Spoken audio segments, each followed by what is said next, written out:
Are you tired of going home every Friday wondering if anybody actually worked this week? Today, we are going to discuss that on the Founders Table. I'm Drew, and this is Stefan, and today we are talking about the 80-20 rule. The 80-20 rule. I'm excited to talk about this. This has been a point of conversation for us for a bit now of how to really focus on what matters the most. The 80-20 rule really talks about how most of the things that we accomplish happen in the 20%. And then as an agent, as an entrepreneur, as a business owner, 80% of the stuff we do is pretty much pointless. So how do we focus in on the right items? Yep. We do a lot of different exercises with this, and this is something that we really coach hard on because at the end of the day, it's flat out the truth. You can't disguise it. You can't hide it. And if you're in the 80-20 range, there's improvement. That's the good news, right? There's always improvement, and growing that 20 and getting it bigger and bigger and bigger and bigger. That's what we do, and that's what we try to help with our clients with and things like that. So if you're watching today, this is an awesome conversation for that. So Stefan, when you talk about the 80-20 rule, what's the first thing that comes to mind for you? Man, one of my struggles is, say it's a Tuesday morning, I'm trying to get things rolling. I find myself in my inbox. I'm scrolling through emails, reading through all these pointless emails, not actually accomplishing anything. But by the time you know it, it's 10 o'clock. Yep. And you have just literally accomplished nothing by scrolling through all these emails. You feel like you're doing something, but at the end of the day, in the back of your head, you know you're not doing anything. Absolutely. And as a business owner, that's a real problem. But the crazier part is when you come into the office and you see that happening on a larger scale. Yeah, when you watch employees do that, it makes my gut just, it's infuriating. Man, we are so good, which it's kind of crazy to me because a lot of us are in businesses to where if we don't produce, then we don't get paid. That's right. And it's crazy that we are so good at wasting time. Mm-hmm. And it's natural for us to waste time. Yep. And it's easy to do between conversations at the office, making calls with people, letting them last longer than that aren't really turning into appointments. I mean, there's so many opportunities for us to really scale back what we are doing in order to make it more productive. Mm-hmm. And that's what we're going to talk about today. Yep. I like it. I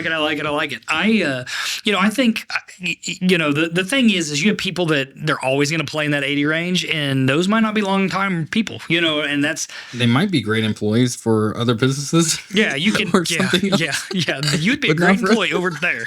Yeah. And I think that happens. And I think that's part of the game. But on the same token, you gotta learn how to coach people and get them in their lane and get them pointed in the right direction. And there's just so many different ways to do that.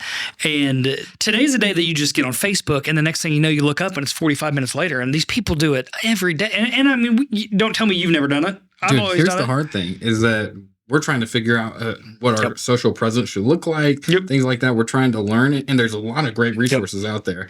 But man, there are so many opportunities to just keep scrolling instead of actually applying. We did an exercise with our team a week or two ago, and it was positive, neutral, negative, right? Yes. And at the end of the day, every time if you can identify a project or whatever you're working on right now, what are you doing right now that matters? Mm-hmm. Right now, is it positive? Is it neutral? Or is it negative? Yeah, positive is income producing activity. That's literally the definition. Yep. If it is moving toward income producing, then it is a positive. Even if it's a long-term play, like truly, if it is something that you are looking at your schedule saying, this is going to provide me income at some point, then it's 100%. Yep.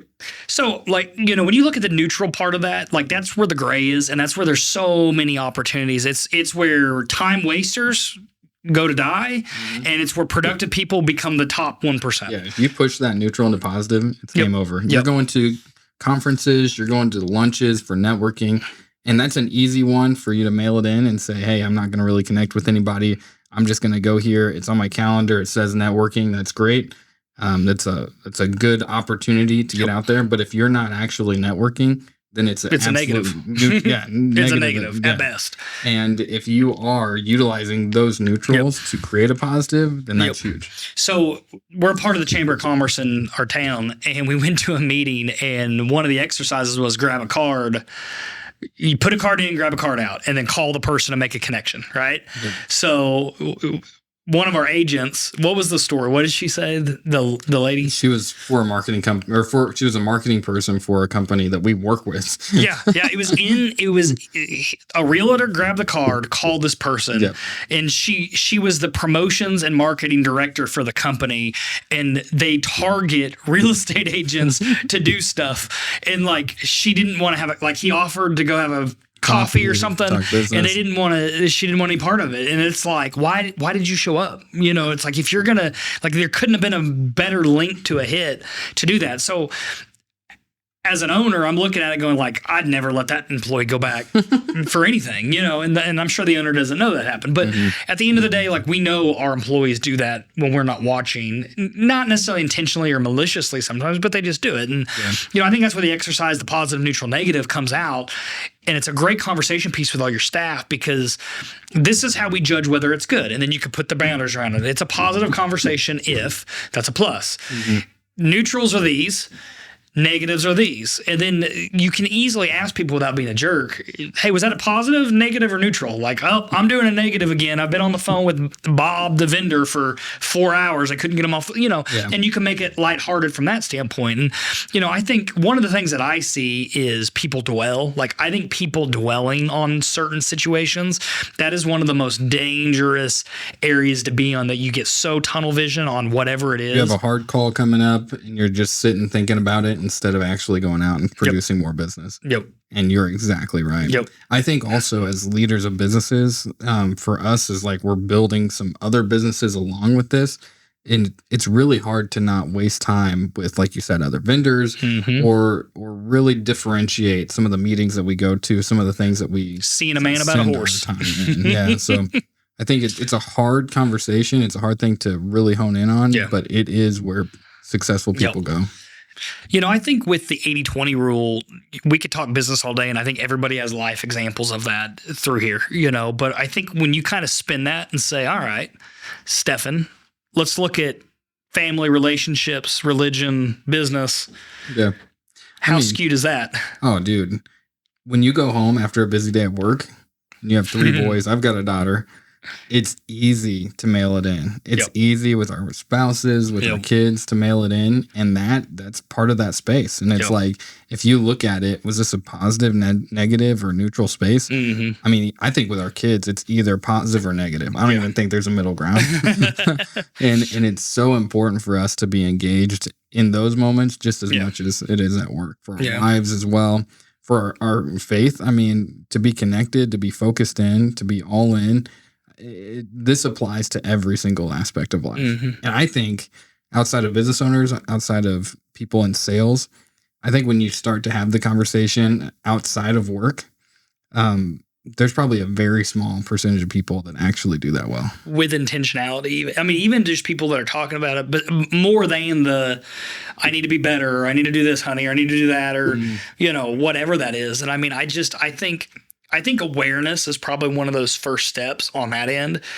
I mean, I've got this from my wife before, where she's like, I wish you'd treat me like as good as you try to treat your employees. You know what I mean? Because it's like, you do. You work so hard. How many times do we, like, we're at home in a hard conversation or just being a little negative, and the phone rings, it's a client or something, and our tone changes immediately? I hate that about myself, because I do that. And I need to work on that for sure. But that's a real thing. It's like, why can't I and it's not fair. correlate this? Yeah, it's not fair. And I mean, I owning businesses and going, you know, you just can't, as much movement as I've had in my life with different stuff, positive and negative, there's a reason that a lot of entrepreneurs have divorces and multiple wives or multiple spouses, things like that. And, dude, I was there. I mean, I was as close as you can get to getting a divorce without getting a divorce. And I'm so thankful we didn't, you know, and it was one of the big shifts in my life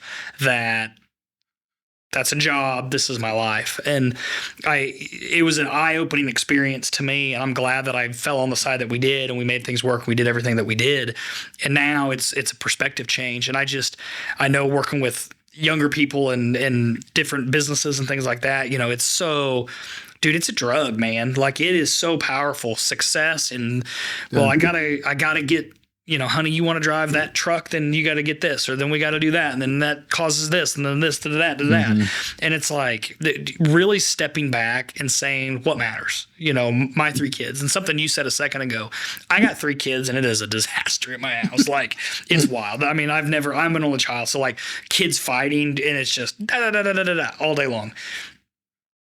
Positive or negative. Every conversation you have is either a positive conversation or a negative conversation, right? Yeah. And it's like, it's so easy to chase them around saying, no, stop, that. And you're just beating them down with negativity. And I'm not saying discipline or anything, you know what I mean? Like, I'm not getting into that, but like just the tones that you speak to your children. And I find myself kind of like waking up's not the right word, but it like cognitively like thinking like, what am I doing the right decision? Me saying this to my kid, is this a positive or a negative? And I think that's a big thing that we've got to look through. And again, how you raise a child, the 80-20 rule from that standpoint, 80% of the time spent, is it really even good and quality time spent? And I think that's something that, because I mean, you get bounced into all the different stuff that you do, but it's like, did you actually get to spend one-on-one time? Did you get to have good conversations? Did you get to read the Bible with them? Did you get to do this? Did you get to do that? Did you, I think just being aware of that is the first step to progress. That's a conversation we're going to have at some point, like in a larger scale. Cause I'm with you in our business and every business. Negativity is everywhere. And so if we can speak life into our kids and have that as an intentionality, it's huge. I think one thing that's been cool about this business and starting this with you is that from the day one with our families, we have said that this has got to be family first. Like, from having kids in the office with us, you were going from different events, private jets, never seen your family, to now you're full on dad. You're crushing it. And through that, I mean, that's been one of the coolest privileges. And I think the cool thing is I think it helps us find the right clients too. Yeah. The people that see that, see the difference, that want to work with people who are focused like that. I mean, that makes as big of a difference as anything. So, so the 80-20 rule, really, it's in every aspect of it's health. You and I are having those conversations, and we're in the 80% side right now. Yes, that's a fact. But we're growing in it. But I think that's the key, though, is everything has opportunity for growth. So let's talk. We've got a few more minutes left. You're very intentional in your marriage about going on dates, things like that. Talk about the spouse side and 80-20, and like maybe if you want to break it down to positive, neutral, negatives, that's fine. But like speak on that. Yeah, I think, in our business, our minds are moving 100 miles an hour. Like, there's a lot of decisions being made. There's a lot of pressures. There's a lot of thoughts. And like I said earlier, it's easy to go home and try to, and you need your time to relax, time to just get your mind in the right place. But I think it's finding and talking to your spouse and talking to your family about how, for me, my wife is that for me. Yeah. Like, when I'm overwhelmed, my wife is the person that I'm going to and talking. Like, she knows everything, right? And I think so often I don't know if we hide it from our spouse, but we just separate it from it. And in our marriage, like, we're one. And so what we're carrying, they're carrying, what they're carrying, we're carrying. And I think that for us, I mean, we've got to just be intentional about communication. And when there's opportunity for maybe, Emery's down to bed and there's a show on TV or something, instead of utilizing that time all the time, which I think is fine. Like, if you guys, we watch Netflix and all this stuff, but if you utilize some of that time for really connecting, not to be cheesy, but just really to connect on how was your day, walking through what you're feeling, where are we at as a couple, as a family, our goals. Like, we talk through vision and value all the time for our business. And we're doing the same thing as a family. That's cool. That's very cool. What's the vision for where we are, who we are, and the values of what we stand for? And so I think it's just being intentional. Not that anybody's perfect at it. Holy cow, no. But it's a game changer. So utilizing those same thoughts. You've got like, you guys fill that. You guys literally go to the point of like filling stuff out about yearly goals, things like that. Oh, I love it. Yeah, we'll talk through it. Blew my mind when we're in a small group together for our church, and he's like, "Oh, we've got a date this week. We're going to go over our monthly, yearly, whatever values and goals and da da da." And I was like, "What?" Every October, we have three dates. We have an initial one in October where we think through some of the values. We always hit our vision values, but then we think through our goals for the next year, and we make a word for the next year. And then November, we have another where we kind of hone it in. We write some stuff down, but we let it sit for a while. We don't want to just make a decision. You kind of throw Jello on the wall, see what sticks, and then come circle 100%. back. Because that's cool. And our lives are moving a lot. Last year we didn't know if we would have foster kids. We didn't know if we would have our own kids. We didn't know. I'm pretty sure you're gonna have if we would have additional ones. We didn't know before we launched this in November. So last October, we didn't really even have this solidified. Yeah. Elevate. What do we? Do we? Solidified is a strong word. But there's a lot of unknowns. And I think that we all kind of go to that, For you, it's like, what sport's Beckett going to be in? Dude, it's juggling. And you always hear about it. And like now that Rhett, our middle child, is old enough to get into the sports thing where, it truly, what hurts, I don't know if that's the right word, but I was driving the other day and I'm like, dude, I'm not going to get to see my wife for, I don't even know, like till football season's over, because it's like, it's always, and now with 2 kids in football, it's like one's over here, one's over there. Yeah. Like who's doing what, and. For sure. And Rhett's in school, like kindergarten this year. So all of those items, you kind of work through them, and your year is constantly changing. So from year to year, what are we growing in? What are our goals? Like we have a certain amount of books we want to read. We have a certain amount of time that we want to spend in community. Like some of these things are non-negotiables. A certain amount of time with family, like certain goals that we have for vacations. And we just work through all those to where we can have a good game plan. Not that we hit all those goals. We don't. Gotta aim. You got to. Yeah, you have to have a place where you go. And it helps to ground you. Like when life gets crazy, you go back to the basics. I think something else that's really powerful is, I know with my wife, just in general, and it's both men and women, I think one of the big fights is you don't hear me. Not what I'm saying, but you really don't hear me. Yeah. And I think if you talk about your visions and your goals and what you're reading and what this is and what that is, like, I know, especially speaking to the men, we're not the most observant sometimes in life. Yes. And I think that's one of those things that, like, there's no taking that back. Like when she says, these are 3 or 4 of my goals, it's written there. It's right there on paper. Like, now you don't have an excuse not to, right? And, absolutely. And not being mean or sexist or anything like that, but like, I may say, I want to go fish 25 bass tournaments this year. Here's the series. Here's the schedule. Here's what I want to do. Good luck, bye. Mm-hmm. Well, Brittany says, well, I want to go to a winery. Well, mine's on a schedule. Yours isn't. Well, and then all of a sudden, like a year goes by and you went fishing 25 tournaments and she never got a break from the kids and did a winery, and you wonder why she's frustrated at you, right? Exactly. And I mean, I think that's one of those things that, like, this is such a powerful tool in the toolbox in a marriage, that I think that it eliminates, whether it's business, whether it's relationships, whether it's your Christian walk, any of that. There's definitely some like 101 things that if you just do this, like all of a sudden, like you're in the top half of success. Yeah. And if you do that, now you're in the top 70 percentile.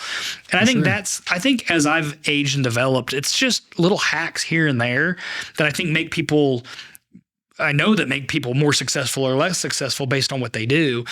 And I'm not saying success monetary. I'm just saying a good relationship, happy kids, the whole situation, and controlling what you can control, being present, being there. And I think that's a lot of what this podcast is about, is like helping with some of those things. So yeah, I'm going to throw one more thing in there. One thought I had was, how much did we spend on like the brand identity for Elevate, right? Yeah. When we were building a company, we spent a lot of money, not only for a logo, but we wanted to present and communicate what we're about through talking points, through taglines, through logos, through style, all those things. And if we would, like, this company time too, a lot of time. Yeah. And this company is important to us. but our families are 10x important. Like it's exponential how much more our families are important to us. And so my question always is like, man, if I'm willing to invest that into a company, man, how much more should we invest it into our family, you know? So, so we'll have some more conversations about that for sure, but it's good. It's good thoughts. Yep. I want you to find that, build that sheet that you guys fill out. Yeah. And that if we can, let's try to get that posted into here. Cause I think that's a really important. Very good. Yeah. I think that's really important. I need to do it. Yeah. And it's good. One of the things that I like about it is it's got the wheel of momentum. You ever heard of that? Yeah. I've seen your wheel of momentum. You get your main goal that might be a big goal. And you've got to have stepping stone goals to get there. And so you build 7 or 8 like small tangible things that you can check off of a list. Yep. And it's crazy as you start making some of those small goals a reality. Like it's crazy how quickly the main thing comes to life. So it's cool. I've got a handful of friends.